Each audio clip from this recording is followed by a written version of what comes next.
ইউনিসেফের সহযোগিতায় শিশু ও নারী উন্নয়ন বিষয়ক বিশেষ ম্যাগাজিন অনুষ্ঠান জীবনের জন্য। বাংলাদেশের ৭০% নারী জীবনের বিভিন্ন পর্যায়ে রক্তশূন্যতায় ভোগেন। নারীদের গর্ভাবস্থায় আয়রনের ঘাটতিজনিত রক্তশূন্যতার পরিমাণ সবচাইতে বেশি। এই রক্তশূন্যতার কারণে বেড়ে যায় মাতৃমৃত্যুর হার। শরীরে রক্তের লোহিত রক্তকণিকা বা হিমোগ্লোবিনের মোট পরিমাণ কমে যাওয়ার চিকিৎসাগত অবস্থাকেই রক্তস্বল্পতা বলে। এর ফলে গর্ভবতী মায়েদের মধ্যে দেহের টিস্যু এবং ভ্রূণের প্রয়োজনীয় অক্সিজেন বহন করার জন্য পর্যাপ্ত লোহিত রক্তকণিকা থাকে না। অন্যান্য পুষ্টির পাশাপাশি একজন গর্ভবতী মা শিশুর বৃদ্ধি ও পুষ্টির জন্য আরও রক্ত উৎপাদন করার জন্য আয়রন, ফলিক অ্যাসিড এবং ভিটামিন B12 সমৃদ্ধ খাবার খাওয়ার প্রয়োজন। যখন এই খাদ্য তালিকাগত প্রয়োজনীয়তা পূরণ না হয় তখন রক্তস্বল্পতা হতে পারে। লোহিত রক্তকণিকা আমাদের শরীরে বাঁচে মাত্র 4 মাস। তাই পুনরায় লোহিত রক্তকণিকা তৈরিতে শরীরের প্রয়োজন হয় আয়রন, ভিটামিন B12 এবং ফলিক অ্যাসিড। সুতরাং লোহিত রক্তকণিকা তৈরিতে ফলিক অ্যাসিডের গুরুত্বপূর্ণ ভূমিকা রয়েছে। সবুজ পাতা জাতীয় শাকসবজি, টক ফল, ডাল জাতীয় খাবার এবং কলিজায় রয়েছে প্রচুর পরিমাণ ফলিক অ্যাসিড। সুপ্রিয় শ্রোতা, কিশোরী ও গর্ভবতী মায়েদের রক্ত স্বল্পতায় প্রয়োজনীয় আয়রন ও ফলিক অ্যাসিডের যেন ঘাটতি না হয় সে ব্যাপারে আসুন সচেতন হই। আর এই আহ্বান রেখেই শুরু করছি ইউনিসেফের সহযোগিতায় শিশু ও নারী উন্নয়নে সচেতনতামূলক বিশেষ ম্যাগাজিন অনুষ্ঠান জীবনের জন্য।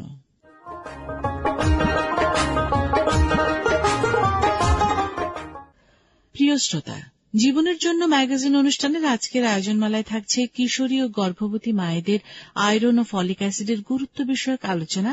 এছাড়াও থাকবে একটি মাঠ প্রতিবেদন, ভক্স পপ এবং বুলেটিন। এই বিষয়গুলো নিয়েই ম্যাগাজিন অনুষ্ঠান জীবনের জন্য। আর গ্রন্থনা এবং উপস্থাপনায় আছে আপনাদের আমি সোহানা ইসরাত।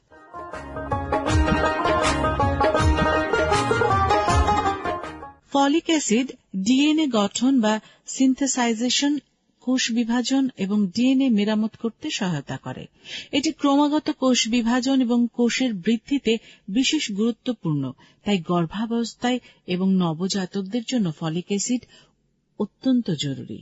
লোহিত রক্তকণিকা তৈরির কাজে এবং রক্ত স্বল্পতা প্রতিরোধ করতে ফলিক অ্যাসিড কিশোরী ও পূর্ণবয়স্ক উভয়ের জন্যই প্রয়োজন।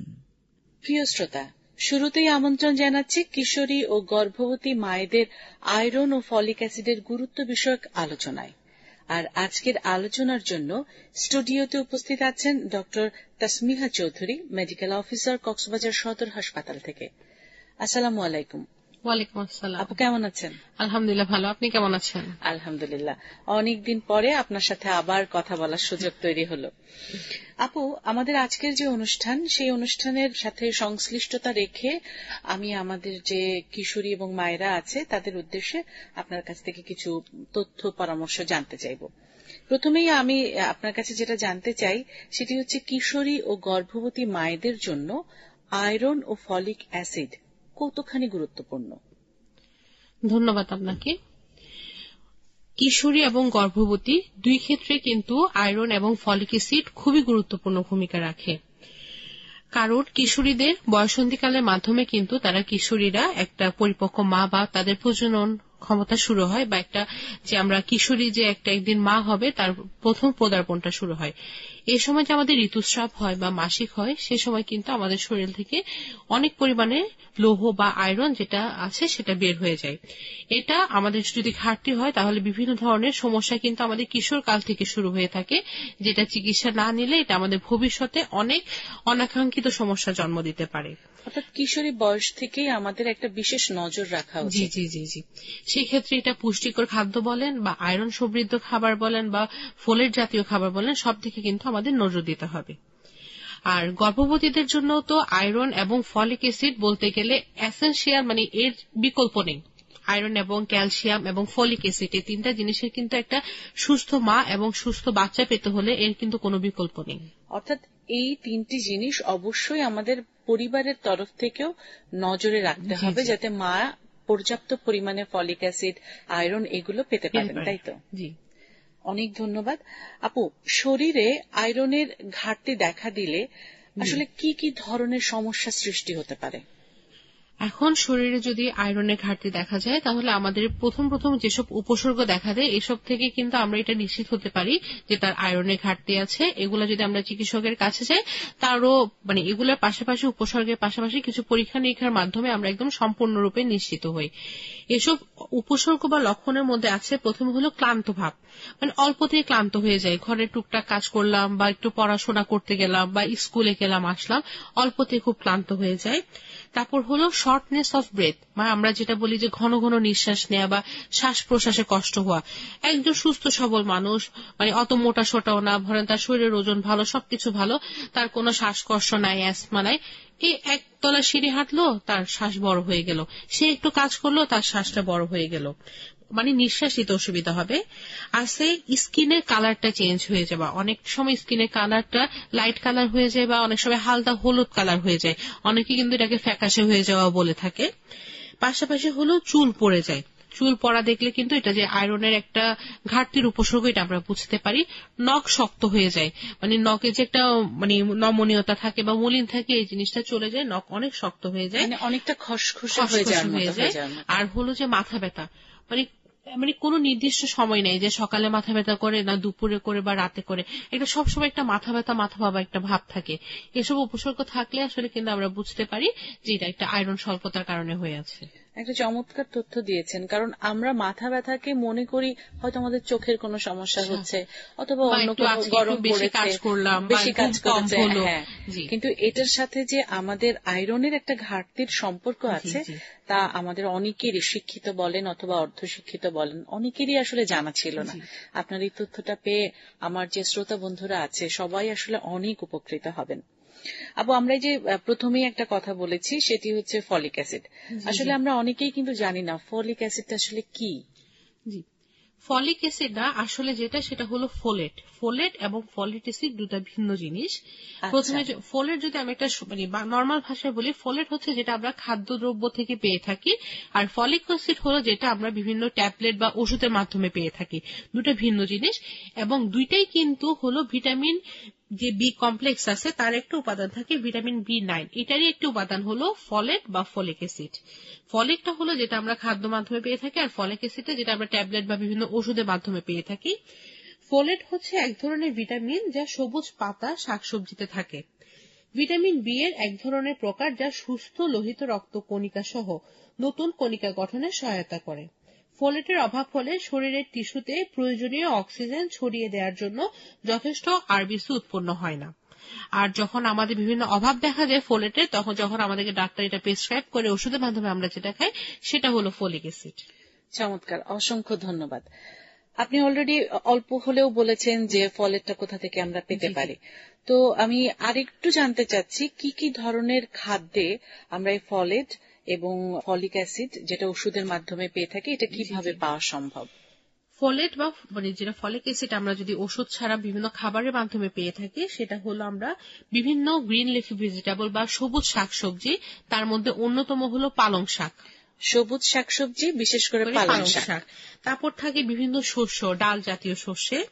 তারপর হলো ব্রকলিতে থাকে আম, বেদানা, বিভিন্ন ধরনের বাদাম, ভুট্টা, ফুলকপি। তারপর হলো বিচি জাতীয় যে কোনো খাবার, এবং প্রোটিনের মধ্যে কিন্তু ডিমের মধ্যে কিন্তু প্রচুর পরিমাণে ফলেট বা ফলিক অ্যাসিড আমরা পেয়ে থাকি। তার মানে আমরা খাদ্য হিসেবে ডিমটাও যদি রেগুলার রাখি তাহলে ফলেটের যে একটা কমতি বা ঘাটতি সেটাও পূরণ হতে পারে। রক্ত স্বল্পতার লক্ষণগুলো কি কি যদি আরো একবার আমাদের জন্য একটু বলতেন, আর এটির অভাবে মানব দেহে এর প্রভাবটা কি কি পড়ে। এখন আমি তো আসলে ফোলেটের ফলিক অ্যাসিড সমৃদ্ধ খাবারগুলো বললাম, সাথে সাথে আমি আসলে আয়রন সমৃদ্ধ খাবারগুলো একটু বলতে চাই। আয়রন সমৃদ্ধ খাবারের মধ্যে আছে হচ্ছে আপনার সবুজ শাকসবজি, ডালিম, তারপর হলো কুমড়ার বিচি, বিভিন্ন ধরনের মাছ মাংস। এক্ষেত্রে আমাদের একটু খেয়াল রাখতে হবে জিনিসটা যে আমাদের বিভিন্ন ভিটামিন সি সমৃদ্ধ খাবার যেমন আছে কমলা লেবু বা ধরেন লেবু, আমলকি, এসব খাবার যদি আমরা খাই এটা কিন্তু আমাদের আয়রন বাড়াবে না বা ধরেন ফলিক অ্যাসিড বাড়াবে না, কিন্তু আমাদের লৌহ বা আয়রন তৈরিতে সাহায্য করবে এই ধরনের ভিটামিন সি যুক্ত খাবার। আর সাথে সাথে হলো গর্ভাবস্থায় আমাদের একটা জিনিস খেয়াল রাখতে হবে, যখন আমরা আয়রনটা খাই গর্ভাবস্থার ক্ষেত্রে আয়রন যখন আমরা খাবো তখন কিন্তু ডাক্তার মানে একই সময় থেকে আমরা 4র্থ মাস থেকে আয়রন এবং ক্যালসিয়াম আমরা প্রেসক্রাইব করে থাকি। সেক্ষেত্রে একটা জিনিস খেয়াল রাখবেন, সেটা হলো আয়রন এবং ক্যালসিয়াম দুটা কিন্তু একই বেলায় খাওয়া যাবে না। সকালবেলা বা রাতের বেলা যদি আমরা ক্যালসিয়াম খাই, আয়রনটা অবশ্যই দুপুর বেলা খাবো। একই সময়ে আয়রন এবং ক্যালসিয়াম খাওয়া যাবে না। এর কোনো বিশেষ কারণ আছে? জি, কারণ এটা আরেকটাকে অ্যাবজর্পশনে বাধা দেয়। তো আমরা আমরা যদি একসাথে ক্যালসিয়াম এবং আয়রন খেয়ে থাকি তাহলে এটা কিন্তু আমাদের শরীরে কাজ করবে না।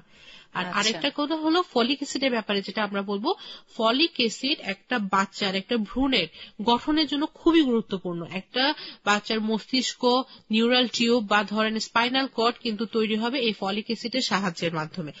অনেক সময় যদি আনপ্ল্যান্ড প্রেগনেন্সি থাকে সে সময় দেখা যায় যে প্রথম 1-1.5 মাস তো আমরা জানিও না যে একটা মানুষ প্রেগনেন্ট, তখন কিন্তু আমরা ফলিক অ্যাসিডটা খাই না, যার কারণে আমাদের যে বাচ্চাটা হয় বিভিন্ন সমস্যা দেখা যায়। তার মধ্যে অনেক ক্ষেত্রে দেখা যায় বাচ্চাদের বিভিন্ন হাড়ের সমস্যা থাকে, যেগুলো জন্মগত সমস্যা, যেগুলো ধরেন প্রতিকার করা আসলে খুবই কষ্ট।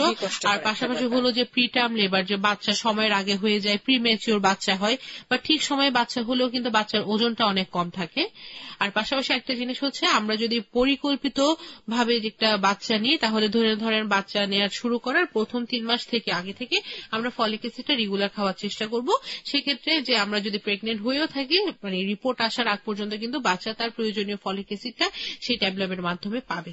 আপু, এটি কি আমার প্রেগন্যান্সি পিরিয়ড, অর্থাৎ যিনি গর্ভবতী আছেন তার প্রেগন্যান্সি পিরিয়ডের পুরোটা সময় চলবে নাকি পুরোটা সময় চলতে পারে, কোনো সমস্যা নেই। আর এটা আগে থেকে শুরু করলে কিন্তু খুবই ভালো, মানে প্রেগন্যান্সি প্ল্যান যখন করবেন তখন থেকে শুরু করলে খুবই ভালো।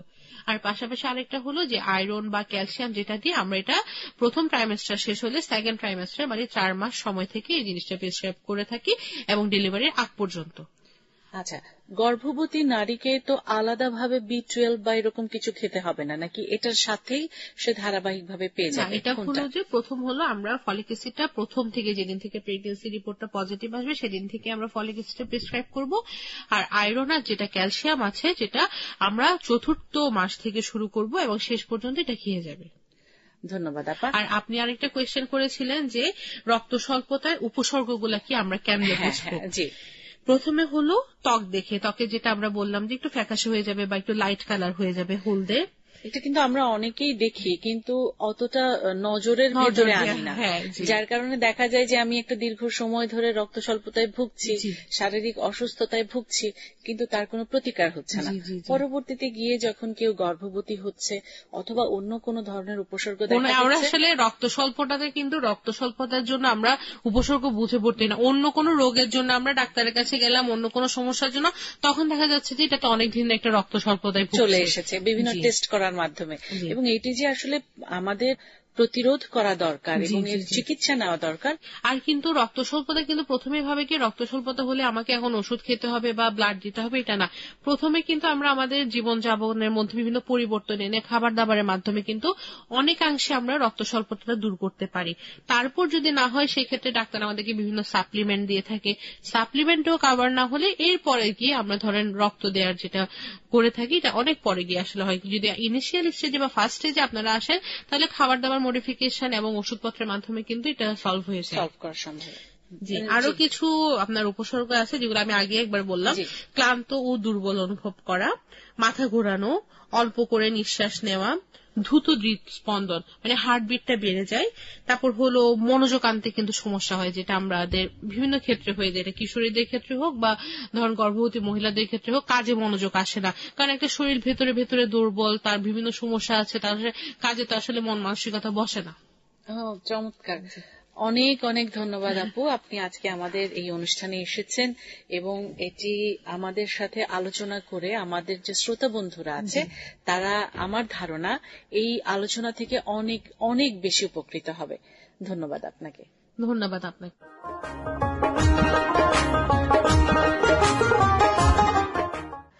আপনারা শুনছেন ইউনিসেফের সহযোগিতায় শিশু ও নারী উন্নয়নের সচেতনতামূলক যোগাযোগ কার্যক্রম বিষয়ক বিশেষ ম্যাগাজিন অনুষ্ঠান জীবনের জন্য।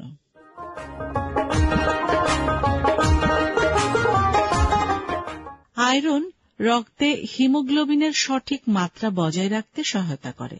আমাদের দেশের অনেক কিশোরী ও গর্ভবতী নারী শরীরে আয়রনের অভাবজনিত কারণে রক্ত স্বল্পতায় ভুগছেন। অবসন্নতা, মাথা ঝিমঝিম করা, বুক ধড়ফড় করা, অল্প পরিশ্রমে হাঁপিয়ে ওঠা, শ্বাসকষ্ট হওয়া কিংবা হাত পায়ে পানি আসা মারাত্মক রক্ত স্বল্পতার লক্ষণ। প্রিয় শ্রোতা, আমাদের এবারের পরিবেশনা আয়রন ও ফলিক অ্যাসিডের গুরুত্ব নিয়ে ভক্সপপ ও বুলেটিন। আর এটি ধারণ করেছেন রোজিনা আক্তার রোজি। কিশোরী ও গর্ভবতী নারীদের জন্য আয়রন ও ফলিক অ্যাসিড খুব দরকারি একটি উপাদান। এটির অভাবে তাদের শরীরে অনেক রকম রোগ ব্যাধি দেখা দিতে পারে। একজন গর্ভবতী মায়ের মতামত, তিনি কি মনে করেন যে একজন গর্ভবতী মাকে কেন এই ফলিক অ্যাসিড খেতে হয়? আমি নুরুন্নাহার বেগম। আমি একজন কর্মজীবী নারী। একজন গর্ভবতী নারী হিসেবে মনে করি সন্তান নেওয়ার পরিকল্পনা শুরু করলেই হবু মা বাবাকে ফলিক অ্যাসিড খাওয়ানো শুরু করে দেওয়া উচিত। এর পাশাপাশি আয়রন ট্যাবলেটও খেতে হবে। এতে সন্তানের শারীরিক ত্রুটির আশঙ্কা কমবে।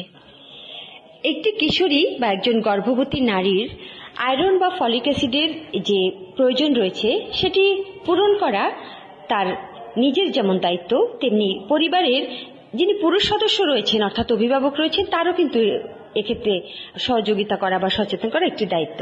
কথা বলছি একজন পুরুষ অভিভাবকের সাথে, জানতে চাচ্ছি তিনি কি মনে করেন।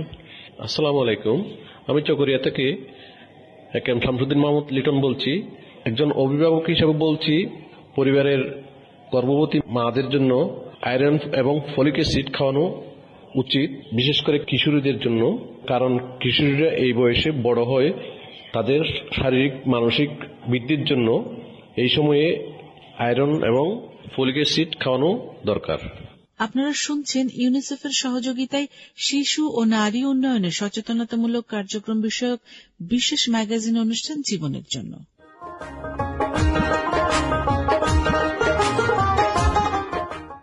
শরীরের প্রত্যেকটি কোষের স্বাভাবিক বৃদ্ধি এবং গঠনের জন্য ফলিক অ্যাসিডের প্রয়োজন।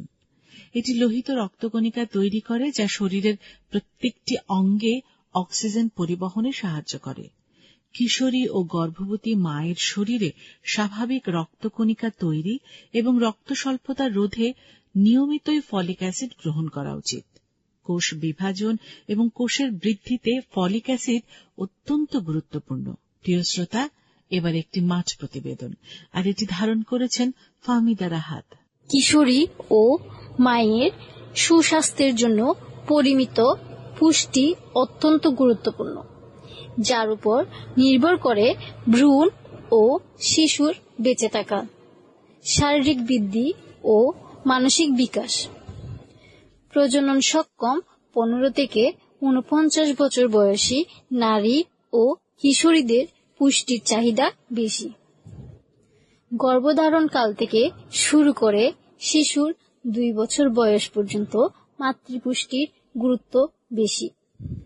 কিশোরীদের এই সময় শরীরের বিভিন্ন ধরনের পরিবর্তন ঘটতে থাকে।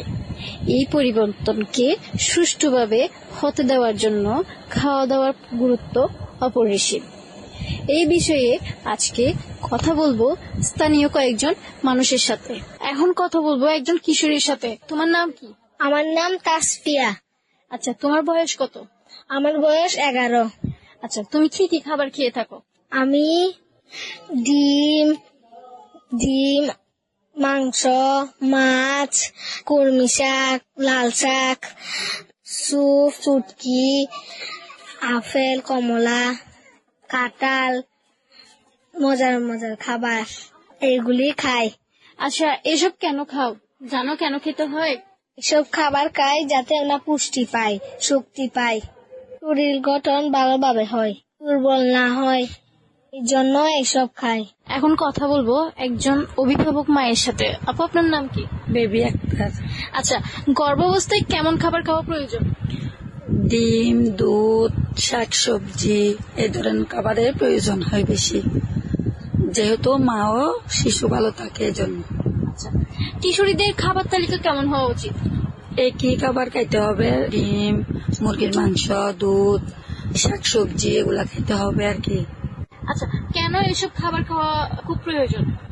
শরীর যেহেতু দুর্বল না হওয়ার জন্য আর শরীরটা গঠন ঠিক থাকার জন্য এগুলা খাইতে হবে আর কি। আর গর্ভবতী মারা সম্পূর্ণ সুস্থ থাকার জন্য পুষ্টিকর খাবার খাইতে হবে, যেহেতু প্যারালাইসিসের মতো না হয়, পঙ্গু না হয়, দুর্বল না হয়, সেজন্য পুষ্টিকর খাবার খেতে হবে। বিশেষ করে মেয়েদের যে সময় থেকে পিরিয়ড শুরু হয় গর্ভাবস্থায় বা যখন তারা মেনোপজের কাছাকাছি থাকে, সেই সময় শরীরে আয়রন ও ফলিক অ্যাসিডের গুরুত্ব অপরিসীম।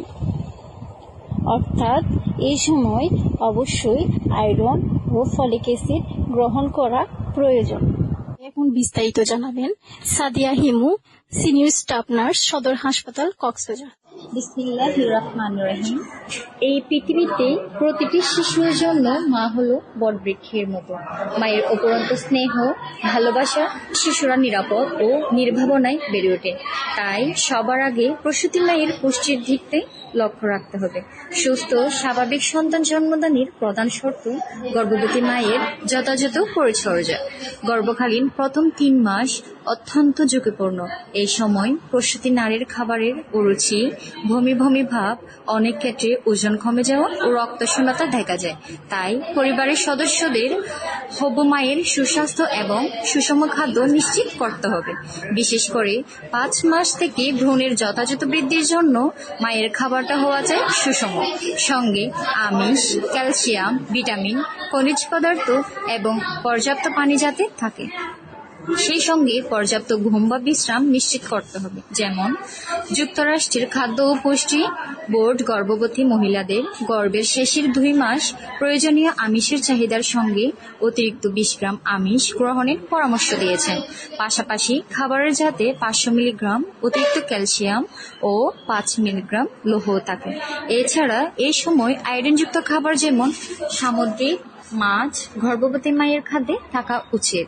গর্ভাবস্থায় প্রথম দিকে যেখানে গর্ভস্থ শিশুর ওজন প্রতিদিন বড়জোর 1 গ্রাম করে বৃদ্ধি পায়, সেখানে 5 মাসের পর থেকে প্রতিদিন 10 গ্রাম করে ওজন বাড়তে শুরু করে।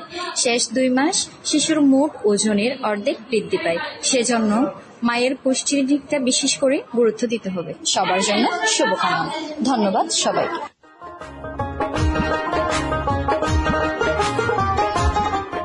প্রিয় শ্রোতা, বাংলাদেশের প্রেক্ষাপটে নিরাপদ মাতৃত্বের জন্য একটি বড় হুমকি হল আয়রনের ঘাটতিজনিত রক্তশূন্যতা। অথচ এর সমাধান খুব সহজ, শুধু দরকার একটু সচেতনতা।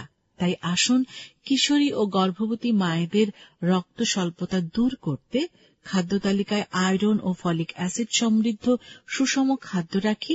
আর এই আহ্বান রেখেই শেষ করছি ইউনিসেফের সহযোগিতায় শিশু ও নারী উন্নয়নে সচেতনতামূলক যোগাযোগ কার্যক্রম বিষয়ক বিশেষ ম্যাগাজিন অনুষ্ঠান জীবনের জন্য। সবাই ভালো থাকুন, সুন্দর থাকুন।